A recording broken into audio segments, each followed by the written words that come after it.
pushes way up the racetrack, and now here comes Janzik. Janzik goes by Query, and he goes by Inman. Burnell gets a great run, another 3 wide for the race lead. It's going to drag race off of turn 4. Shepard is there, but it's Larry White at the line. Still going to be Pat Ward, and they make contact. Britton has broken the race car. AJ Slideways. Alan Johnson wins. Whether you hug the infield tires or rip the cushion, you found the fastest dirt track podcast in motorsports. Welcome to Where Legends Are Made, the official podcast of Land of Legends Raceway. Here's Stephen and Brad Ovens. Hey fans, welcome into another episode of Where Legends Are Made, the official podcast of Land of Legends Raceway. Your announcer Steve Ovens here with you, bringing you an interview of a recent winner, our most recent 305 Sprint Car winner. And not only most recent winner, but bagged his first win ever at Canandaigua. And on top of that, does it with the CRSA Sprints in the opening round of the Dispatch Brewing Challenge Series, which is, to me, a little ironic because this guy can't even enjoy a beverage at Dispatch Brewing yet. Matt Rotz out of Canandaigua joins us on the program. Matt, welcome in, man. Thank you for having me, Steve. I'm excited to be here. Well, it's something that I've been wanting to set up for a few weeks now, and it just so happened that when we got some time to get this thing done, you now have won your first 305 Sprint feature. You do it with the CRSA Sprints in town. I wanted to start with how you got into racing, but we got to talk about the win now. I can't even imagine what this week has been like for you, your family, and your crew.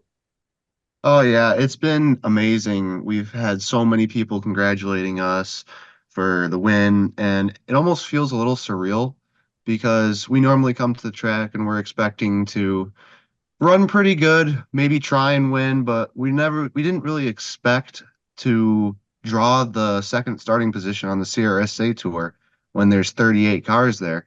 So when we saw that, we were like, oh, maybe tonight's the night, right? So we kind of went out there, tried to have a level head at it, and clicked off 20 nice laps and got it done. Well, got it done, you did. And, you know, I just had a conversation the other day with somebody who said, you know, hey, Matt had some really good runs toward the end of 2023. And they, like myself, said, hey, there's a lot of people that Matt's win might have caught off guard, but there's a lot of us that have noticed these guys have really made some improvements over the last year. And, you know, to see you guys come in and run well. Now, yeah, granted there was 38 cars there on Saturday. So, I mean, talk about a top field, but you know, this is, it may come as a surprise to some. I'm wondering how much of a surprise it is to you. And do you feel the same way in that you guys have really been building up to this, or did it truly just come as a shock on Saturday? Well, we've been building up to it over the last year. As you said, we've been coming to the track, being nice and consistent, getting our motor dialed in and all our parts right. Then this year we had some fortunate sponsors join us with Frado, and he gave us some parts, and we were able to put that on the car and click off a very nice feature on the opening week. And we were just kind of ready for this week. We were like, hey, we're really picking up here. So I was kind of expecting in my own head to go there and do really well, but CRSA is really tough. And I say to my dad all the time, you know, all these people there, they've had so many years of experience, like Pero and the Ruggles. They've been there doing that for so long. It's kind of crazy to me that I come in my fourth year and I'm like getting a win on one of the biggest nights. What has been, you mentioned that this is starting your fourth year. What's been, you know, thinking back to the very first few weeks that you were on track competing with these guys and gals, what's been the biggest hurdle? Like, what's been the biggest challenge to go from getting into this in a 305 sprint car to now we've won a race and who knows where we're going now. The biggest hurdle I'd say is definitely being comfortable with the speed. Towards the end of my third year, I was getting really comfortable running that high side, as you always like to say, and being able to be more fine-tuned and learning a lot more about either running up on the top or being able to switch the lineup to go to the bottom has been one of the probably the biggest hurdles for me because you're always going to need to be able to run good on your favorite line. And like, that's like probably one of the best things you can do. But when the time comes that you need to change up what you're doing in order to block someone or get by someone, it's one of the hardest things to do.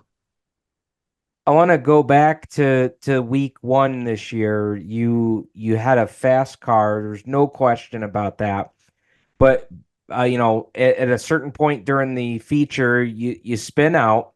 You got to come from the back, and you put on a show, coming from the back up into the top five.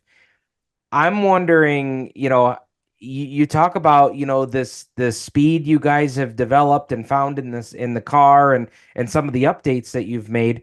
How much of that was that difference of how different the car is this year? And we hear it all the time. Drivers put their best laps down when they're frustrated or mad or upset. How much of that played into that run that you made to the front in the first week? Well, they always go back to that one saying, loose is fast. And I guess I kind of went a little too loose on that lap. I was trying to make laps work up on the top and kind of got a little set in there too hard. And when Glover came up to do his line, I kind of lost it a little there behind him. But yeah, as you said, people do make laps when they're frustrated. And I guess not gonna lie, I was pretty frustrated when I spun out. I was like, dang, we had such a good run. But after the restart, I was noticing that all the people were one line down from the top because they were scared of three and four. So I saw that and I was like, hey, there's an express lane up here that I can take. And it's definitely been a lot of motor fine tuning and just checking over that and making sure that runs good. That's probably what the biggest thing we do during the week is. But a lot of it is just being able to notice things that you can take advantage of. Let's go to the win this week. You versus Bobby Perro, who is, Bobby will laugh when he hears this. He's no spring chicken. He's been around this game a while. I mean, heck, he's an ESS Hall of Famer, and you run an incredible race, but then the caution comes out late.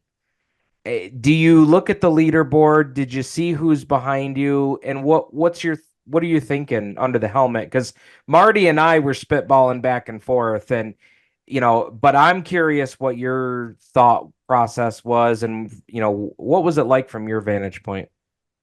Well, I'll start at the beginning here. During the first lap, I was trying to get out there out in front of Alicia and get good track position. And I was just, for the most of the first 14 laps, I think it was, looking over my shoulder like, oh man, when's someone going to get close to me?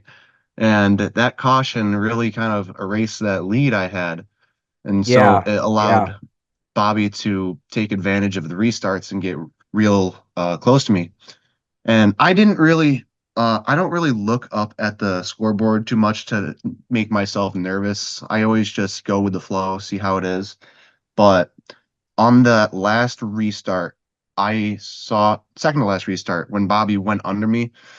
I was so scared and I was like, no, not today. And I cut back under him and I was trying to drive my head off. And then that red came out and I was like, oh man, I'm so thankful for this, but I am really sorry for the Pierces and what happened to them. I would never wish this on anyone, but that last restart gave me the ability to make a second chance at blocking him off and taking his line away, drifting up the track a little bit to take air off his wing. But it's one of those things where you just got to try again. Bobby's been doing this for forever. He's really good at this. And to be able to go up front and contend with him is one of the biggest accomplishments that I've made. you've had a chance to go back and see the video and see how it all, transpired through the lens of our camera crew up top. What's been your reaction to that? And you had that opportunity, to do that restart over again. What have you analyzed there and kind of broke down from watching, what Bobby was trying to do? Because, now that's something you can kind of tuck away in your files for races upcoming. Yeah, when I was watching it, I was like, holy crap, he was on me. I was so surprised at how close he was during the end. And I saw him fly under me after we got the checkered flags, and I was like, holy crap, I won that by a freaking inch. And so watching it back over and seeing what he was doing did give me a lot of information. Like I was a little skeptical to run the bottom in 1 and 2 during the race because I was like, oh, it has a nice cushion on the top, so why don't I just run that? But once I saw Bobby going on the bottom, I went down there during one of the clean out laps we had, and I was like, holy crap, there's some grip down here. So I watched back over the feature this week and I was like, holy crap, there was a lot more places where I could have gone. And thinking about that for next week is definitely going to leave me with an open book. Absolutely. So what a great turn of events, man. Getting that first win. Um, it, it had to just have been a blur down there with everything that was happening, and I've talked to drivers before who've either had their first win or first win in a while, and you talk to them afterwards and they say, I almost don't remember what I said or what happened in victory lane because everything just happened so quick. And you try to take in the moment as best you can, but you also know you've got the track crew that's kind of moving things along, trying to get the show in. What was your experience there? Definitely. It was very fast paced and I, as you said, don't really remember much of it. Um, all I can remember is that when we went out there to victory lane, it was so amazing seeing all the fans cheering and seeing my sponsors there cheering me on too. And it's like one of the most surreal things climbing up on top of the sprint car and waving the flag. It's like you just climb to the top of the world and you're the only one there at that moment in time. But as you said, yeah, you got to keep it moving. So you try and soak it in as much as you can. And then like when you're in the pits or throughout the week cleaning the car, you're like still on that high from winning, as you would say. And then like you always just keep thinking back to it and you always smile. Like I was talking to Kennedy Payne on Sunday after I won, and she was like, have you stopped smiling yet? And I was like, probably not. And she was like, yeah, I always catch myself grinning during like the first 2 weeks after I won my first. And I was like, yeah, it's one of the greatest things that can happen to you. And it's an interesting mindset now because for so long, I'm sure you and your team has been, okay, how do we knock this first one down? If we do our jobs, if we keep doing what we're doing, like, and we put ourselves in position, we're going to have an opportunity. To now it's okay, now we've got the first one out of the way, and for you as a driver, it's and knowing that feeling that you've had this week, it's got to be okay, how do we get back there again? Yeah, definitely. We were talking about that. I think it was Monday. We were like, oh my God, we just did something so amazing. And then I cracked a joke and my dad's like, yeah, now we just got to do it again. I'm so grateful for the team that we have, my dad and Dan and everyone that's come out and help on the car. We just try and be consistent and try and get it under us and try and just keep it moving, try and look at the track, see what it's doing. We just gotta really be consistent is the best thing I can say. But when you get out there and you're out in clean air, it's like you're leading a train behind you, and it's like, oh no, I can't stop now, otherwise they're gonna catch up. Yeah. And like during the week, it's definitely more of as you say, it's 90% of the race is won in the shop, and that's something my dad really holds to heart. He's been working tirelessly on it, and I can't thank him enough for it to be able to put me out there in a car that runs. And I think one of the biggest things I can show for him to like say that I'm grateful for it is winning a race with his car and his motor that he built. Yeah. Yeah, I've had a few conversations with him over the last couple seasons, and he really, I gotta say, your dad comes across as a guy, and maybe you can tell me if you think this is accurate or not, but like he just comes across as a guy that really, really has a passion for this and wants to do well and takes such pride in exactly what you just said. Putting together a car that number one, he feels safe sending you out there in, and number two, he's got a confidence that he's given you everything he can to go out there and do the best you can. And at the same time, like he's always come across to me as a guy that, hey, we're not going to set our expectations so high that we leave here feeling like we're banging our heads against the wall. Like, yes, everybody wants to go there and win, but he's always come across as a guy that says, hey, win or lose, we're doing this as a team. And if it doesn't work out this week, we're going to go back to the shop. We're going to figure it out. We're going to come back next week. Yeah, I'd say that's exactly how he is. He's always got the mentality of like, hey, we're here to do good and have fun, but if something bad goes wrong or if something bad happens, oh well, right? We just work on it for next week. We don't really hang our heads low. We keep them up high and we try and work the best we can to move forward. He's been a lot of times I've been frustrated after a race if I come in and I do bad or I hit the wall and I break something. I've been frustrated with that. And he's like, come on, we're going to fix it. We're going to get you back out there. When we were at Weed Sport and I hit the wall and flipped, Yeah. I was really frustrated about that and a little angry, if I might say. But when my dad was talking to me and some other people came over to help us, my dad was like, come on, don't hang your head on that. Let's get it back out there for the B. And so we ended up doing it and we got it back out there. And it just goes to show, like, just keep moving forward. Don't look back. Yeah, I remember that night, and I remember, everybody, pitched in to try to help out another racer, just like, we wouldn't expect anything less. But I just remember, yeah, you guys came out and it may not have been perfect, but you guys, banded together with some help of your friends and made it happen.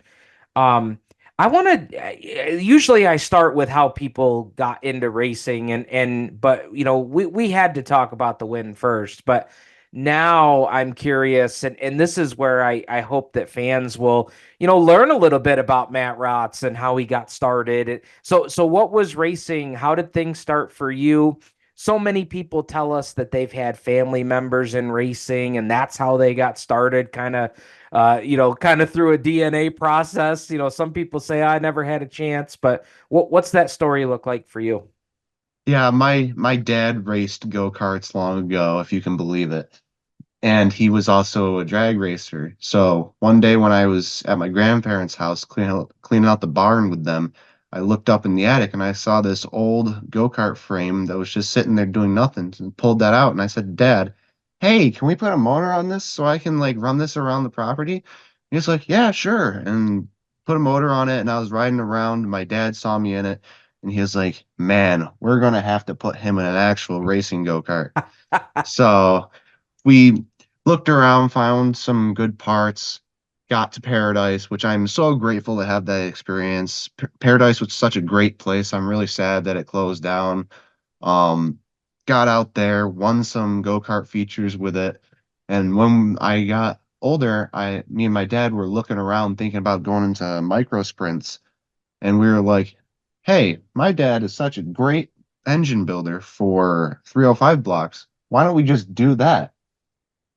So we just stepped up into the actual 305 class with the V8 engines, and he worked tirelessly on the first motor, and it was a good first motor. That thing ran great.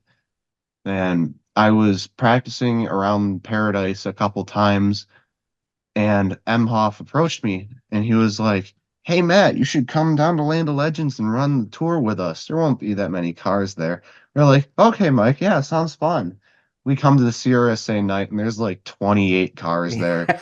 I was just immediately thrown to the wolves. But that was probably one of the best experiences that I could have. And it might not be the best learning path for everyone, but being thrown to the wolves like that and being set up to almost fail a little bit, it really put in perspective just how hard it was and how much time I would have to put into it and work on it if I really wanted to come out and win a feature like I did. Yeah. Well, a couple things you said there. I like you, really, disappointed, yes, because you and I both know the history of Paradise, and we've raced there, and I'm with you, man. It makes me sad, and actually, somebody who said that recently, I interviewed Sydney Weatherby, said the same thing. That place was such an opportunity for people to one get their start in racing, and there's so many, and I know there's other go-kart tracks out there too, but man, Paradise had such a history even way before you and I were even around, much before we were even racing, and there's just such history there. It's sad that that's gone away, but um talking about your dad though with the 305, so his experience with the engine build, that was part of his drag racing career. Yeah, he was a really good builder for V8 engines and built a lot of those for both him and a few other people.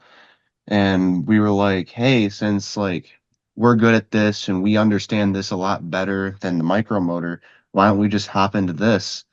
So we just worked on it and it came to life. It was basically a dream come true for both me and my dad because he had always wanted to race sprint cars and he would always watch sprint car racing and was like, man, I wish I could do this.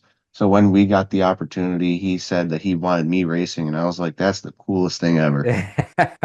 That's awesome. That is awesome. And to your point, his knowledge in the engine department, like that's a big hurdle. Yeah, let's be real. That's a big hurdle to get over, and to kind of have a little bit of experience there. That had to have been a huge part to your guys' learning curve.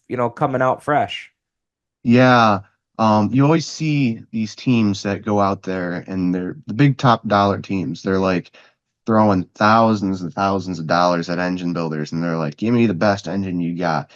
And we're at the point where like, hey, we can build basically a discount engine with all the parts we can find laying around and get out there and do pretty good because the thing that separates a lot of drivers in their minds is the quality of their parts and what they think that they spend much money on.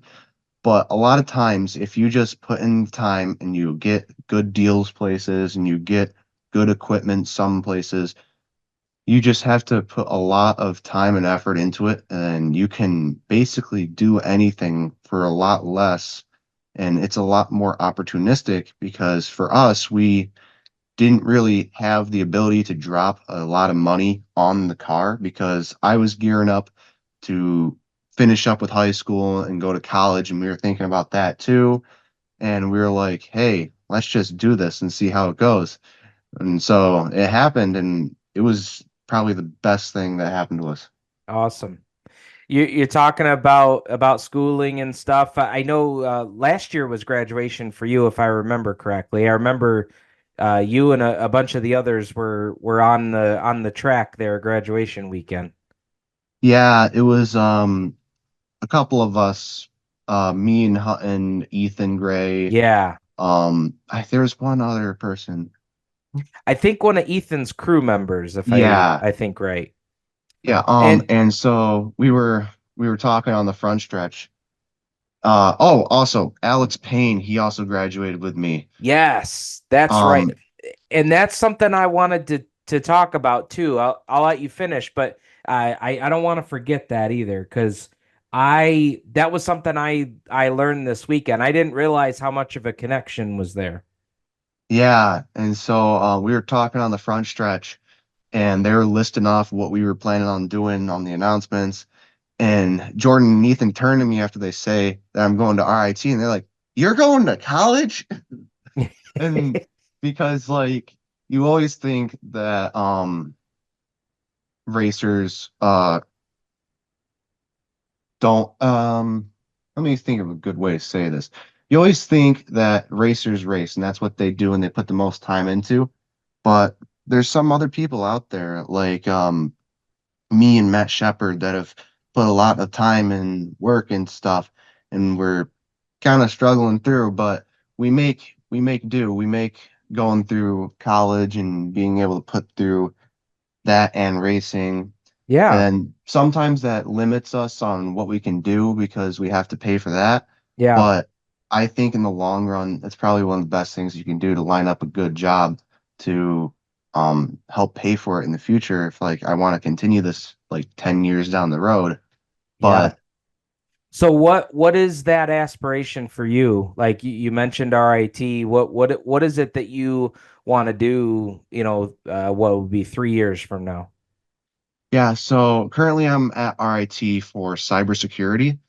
And I'm hoping that in a couple years or maybe even a year, I can get an internship or a co-op with maybe the FBI or the NSA or some big cybersecurity firm to give me some experience with that. But I was talking to one of the FBI recruiters that came to RIT for cybersecurity students. And I went up to him and I was like, "What's the best advice you could give me in college?" And he was like, "Don't screw up." And that always makes me laugh. That is good advice coming from an FBI agent, right? Yeah. And But and and on cybersecurity, man, like I work in healthcare. I know there's some people that would love to have your knowledge when it comes to cybersecurity. Oh my God, the healthcare world is just a mess when it comes to cybersecurity. yeah, Uh, you always see out there that cybersecurity is like one of the most needed jobs right now. yeah, And like with the computers and everything going the way they are, you're always going to find something there. There's always going to be something for you. And I think that's one of the things that really helped me put into it was the longevity of it and security of it, because I want to be able to do something now that's going to be just as important as it is in like 50 or 100 years from now.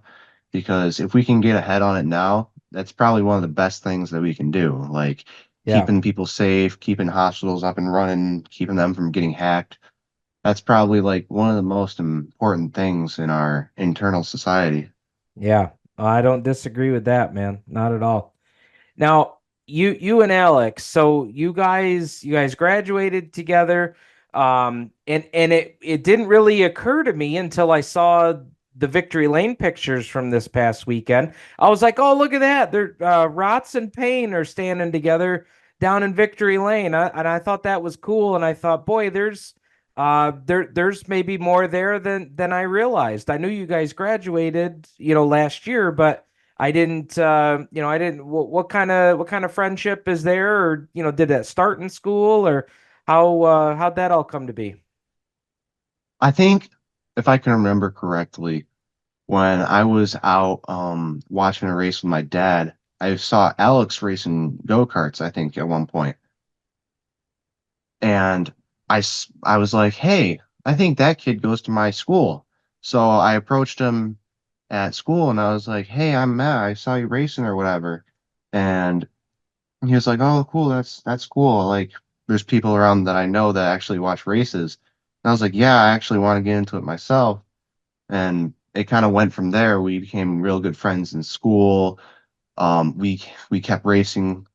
He went into modifieds where his dad had gone, and I went into sprint cars where my dad wanted to go.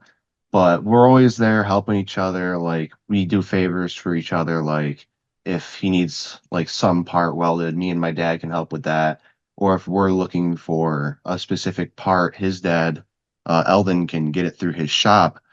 And it's always nice having connections within the racing world because a lot of the time what you really need is not well, like all the big bucks and money. You need like the experience and the people that you know. Like, for example, my crew chief Dan, he was a ESS driver. He raced 360 cars, and he's given me a lot of advice on stuff with 305s. And that's probably the biggest thing that's helped us through this. Dan giving us advice on setups or giving me driver advice on what to do, or like even helping me determine how the night is going to go based on the conditions of the track. And it's always nice to have people that are willing to help each other. And like, for the example, the Glovers, when I was talking about weed sport, Glover, Will, and his father came over and helped us get the car back together. He said to us, "Do you want to go out there for the B main?" And I was like, "Well, yeah, but like our car's broken." He said, "No, do you want to go out there?" And I was like, "Yes." And so we worked on that in the pits and got it out there. But yeah, connections are like the biggest thing that you can have. Yeah, no, no, for sure. That's cool to hear that story. That was something that I wasn't aware of, and the picture this past weekend kind of sprung that thought. But well, that's great, man. You know, we're getting ready to come back. We're gonna release this on Saturday morning, so getting ready to head to the track today. And man, congratulations on the win last week. I know it's probably been an incredible week of people reaching out and offering their congratulations, and they're certainly well deserved. But I know you've mentioned some folks here. We want to give you a chance to mention, family, crew, sponsors, everybody that makes it happen for you. Yeah, yeah, thank you for congratulations. I gotta give my shout out to my dad, my mom, Dan, Pickering Farms, George and Sue have helped out a lot. Frado came up to me and gave us a good sponsorship. Chichinos, Proudy's Bar, Speed Connections with the Pains. Jason Henderberg has helped us a lot with hero cards and stuff. And Patch, I gotta give a big shout out to Patch because he's helped us with vinyl and stuff. And everyone else that's probably not listed who's helped us with the racing, whether it be getting parts or giving advice, everyone has been so helpful to us. And we're so grateful to be able to go to the track and everyone we're trying to be the nicest we can, trying to be the good people in the pits. We're trying to not be in any fights with anyone, trying to keep our heads up and heads down if you need to. Yeah. But we're trying to be the good family run team that just comes to the track to have fun and do good. Well, you guys set a great example, I can tell you that. And everything that you set out to do, you guys are achieving right now because you guys are exactly that. It's an absolute pleasure to have you guys in the pit area. And I want to share this story before we go too, because this will help illustrate, the kind of family that Matt has grown up in and brings to the racetrack.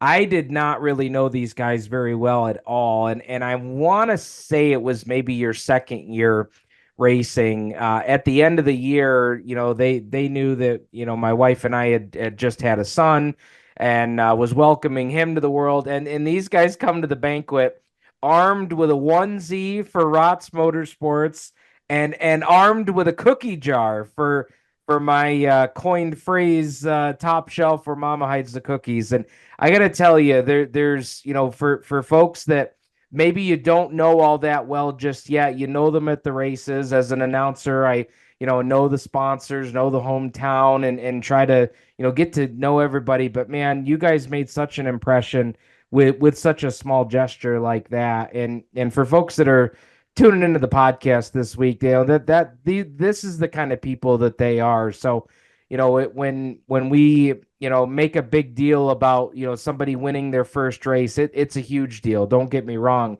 but it was like, man, it just felt that much better because I know Marty knew everybody at Land of Legends that's come across Matt and his family's mom, dad, crew, everybody. Just such great people, and you can't say enough nice things. So, congratulations, Matt. And, please pass that along to your family. We love having you guys at the track, and wish you a lot of success going forward. And like I said, you knocked that first one down, and people say they come in bunches. We'll see how it goes. Yeah, thank you so much. We're very happy to be there, and we'll definitely be coming this Saturday. We'll be there. All right, man. Well, we'll look forward to it, and keep it on the high side, man. Yeah, I will. Thank you. All right, there's Matt Rotz. He drives car number 77, got his first Canandaigua win this past weekend, and on a cool night, too, that he wins on the same night that his buddy Alex Payne wins, too. So great stories all around. Appreciate everybody tuning in here to this week's episode. We've had a few weeks off. We've been trying to get Land of Legends TV up and running, and even to Matt's point about cybersecurity, we've been going through a hack of the track's Facebook page too. So there's just been so many things in the air. We haven't really had a chance to fire up the podcast, but happy to do it this week for great reasons. And well, I'm sure we'll have a lot more great stories coming up tonight at the Land of Legends. So see us there. It's brought to you by Seneca Meadows Incorporated for Where Legends Are Made, the official podcast of Land of Legends Raceway. We've got Matt Rotz, and my name is Steve Ovens. Thank you for tuning in. Land of Legends Raceway fans, tune in each and every week of the racing season to Where Legends Are Made, a podcast dedicated to covering the drama, excitement, and hear from the drivers from your favorite dirt track. Stephen Ovens and Brad Ovens walk you through the week that was Where Legends Are Made. Subscribe on Apple or Google Podcasts.